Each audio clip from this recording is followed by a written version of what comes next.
ওহো গিন্নি, কোথায় গেলে? কোথায়? মাছ এনেছি, ধরো। কোথায় গেলে? তাড়াতাড়ি এসো গিন্নি। এই যে আমি আসছি। তাড়াতাড়ি এসো। তুমি আবার গুড়া মাছ আনছো? তোমারে না কইছি যে গুড়া মাছ আনবে না, আমি রান্না করতে পারুম না। তুমি আবার গুড়া মাছ আনলা? আচ্ছা গিন্নি, তোমার একটা কথা কই, তুমি তো একটা ভালোবেসেও কইতে পারতে। আপনারা স্বামী স্ত্রী একটু ভালোবাসে কইতে পারো না, তাহলে একটু ভালো লাগে আর কি।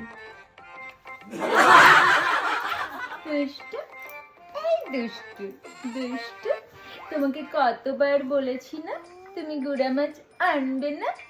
আমি গুড়া মাছ রান্না করতে পারি না। এই দুষ্টু, তোমাকে কতবার বলেছি না গুড়া মাছ আনবে না? আমি গুড়া মাছ রান্না করতে পারি না। তোমাকে কতবার বলেছি, তুমি শোনো না কেন? দুষ্টু, এই দুষ্টু আমার অ্যামেজিং পুজোটা আর করবা না এমন, ঠিক আছে দুষ্টু? ঠিক আছে, হ্যাঁ।